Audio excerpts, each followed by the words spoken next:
Jim Carrey has been dropping hints for years, and honestly, it's about time we started paying attention. One of the strangest yet side-splittingly funny moments of his career unfolded on Jimmy Kimmel's show. What seemed like pure comedy at first glance now feels more like Carrey slipping us a secret message wrapped in jokes. There's a lot to unpack here, especially after Jimmy's jaw-dropping response. But first, let's rewind to the wild clip that had everyone buzzing.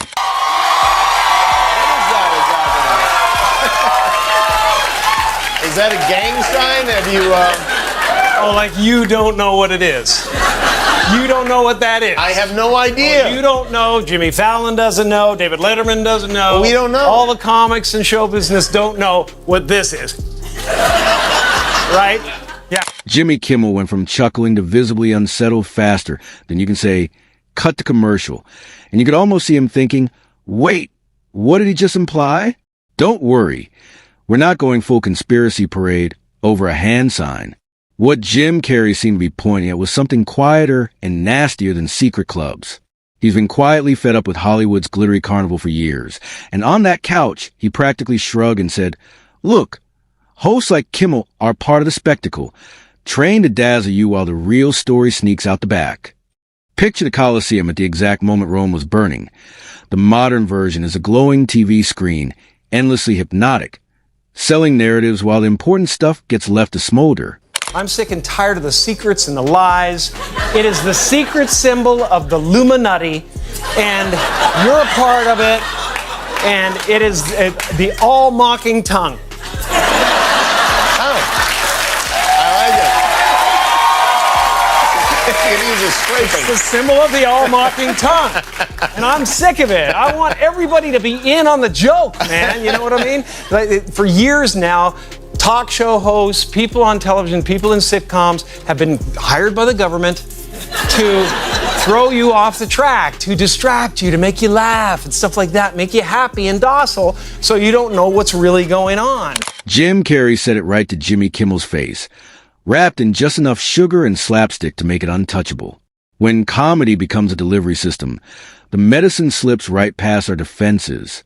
For anyone who has followed Carrey's journey, this moment wasn't surprising. The once wild comic has gradually transformed into a quieter, more contemplative man, consumed with life's biggest questions.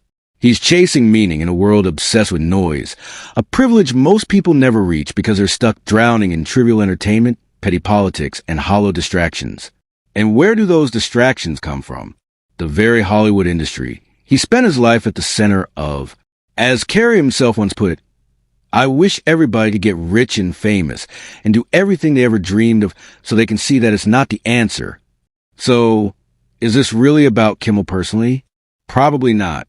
But Kimmel is undeniably part of a larger machine, a cadre of cultural influencers nudged and steered by powers far above their pay grade. Late-night comedy has quietly morphed into something darker. Indoctrination dressed as jokes, propaganda hidden inside monologues, ideology tucked behind a laugh track. From the COVID-19 pandemic to the Ukraine war to our most divisive social battles, the script has stayed eerily consistent. Toe the line, push the narrative, and package it as compassion. And if that sounds dramatic, just look at this unsettling clip from Kimmel himself a few years back. It's the perfect case study in how effortlessly someone can drop a jaw-dropping remark, so long as it comes from the approved side of the political spectrum. Dr. Fauci said that if hospitals get any more overcrowded, they're going to have to make some very tough choices about who gets an ICU bed. That choice doesn't seem so tough to me. Vaccinated person having a heart attack? Yes, come right on in. We'll take care of you. Unvaccinated guy who gobbled horse goo? Rest in peace, Wheezy. The poison control centers have seen this spike in calls from people taking this livestock medicine to fight the coronavirus, but they won't take the vaccine, which is crazy. It's like if you're a vegan and you're just like, no, I don't want a hamburger. Give me that can of Alpo instead. It's hard to imagine anyone else getting away with a remark that cold, especially in the middle of the COVID-19 pandemic. But Jimmy Kimmel has, in recent years, leaned hard into being the guy who plants himself firmly on one side of the political divide, gleefully mocking the other. Sure, it generates headlines and viral clips across social media, but respect? That's a currency Jim Carrey doesn't hand out so freely. What's striking is how effortlessly Kimmel drifts into controversial territory without ever feeling the sting of pushback from producers. That's not luck. That's protection.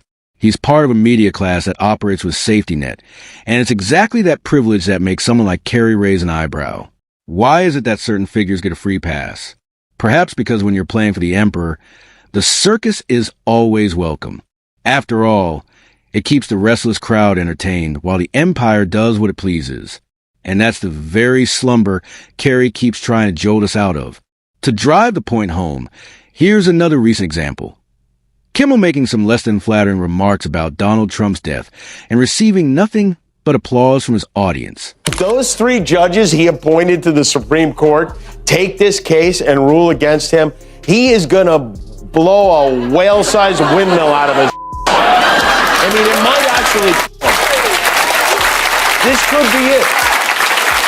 Sometimes I wonder, once Trump is gone and buried on the 18th hole of one of his golf courses, will things get better, or will we have a whole new crop of MAGA brains to deal with? It's the kind of hollow political comedy that doesn't unite. It fractures. Instead of sparking curiosity, compassion, or dialogue, it sows bitterness and fuels division. And that's the trick. It's a distraction, keeping millions locked into resentment instead of reaching across the aisle, learning something new, or daring to make peace. Of course, Donald Trump himself wasn't exactly thrilled about being Jimmy Kimmel's perennial punching bag, the centerpiece of endless monologues and cheap laughs during late-night specials. But when you step back, the contrast with Jim Carrey becomes striking. The man who once made the world roar with laughter has turned inward, seeking meaning instead of mockery. And from that lens, the endless political tit-for-tat looks small. Nothing drove this home for Carrey more than the Hawaii missile alert back in 2018. For 10 agonizing minutes, he believed the end had arrived, that he was living out his final moments on Earth. And in that brief window of terror, all the glitz, all the headlines, all the distractions dissolved into nothing. It cemented for him how fragile and fleeting life really is, and how pointless so much of our noise becomes in the shadow of mortality. I sat on the lanai and looked out at the ocean, and at that point I started going, okay, well, what can I do with this last moment of time? And I just decided to go through a list of gratitudes, and honest to God, I could not stop thinking of wonderful things that have happened to me and blessings that I've had. So it was lovely. It was lovely, and I got to a point of grace at about 2 minutes to spare when I found out it wasn't actually happening. And all I was planning to do was close my eyes and be thankful, because it's been a good ride. In the last several years, Jim Carrey's outlook has shifted dramatically, shaped not just by age, but by profound loss. The death of his girlfriend in 2015 forced him to stare mortality in the face. And in that confrontation, much of what once seemed important began to crumble. Fame, spectacle, headlines. It all started to feel like a carnival you wandered through, surrounded by fleeting pleasures, where hardly anyone pauses to ask why they're even there in the first place. And maybe that's a quiet challenge tucked inside his words. To resist being lulled by every new trend, every manufactured panic, every glittering distraction spun out by the Hollywood media machine. If we can shake free from that hypnosis, maybe, just maybe, we'll catch a glimpse of something deeper, something that actually matters. The question is, will we?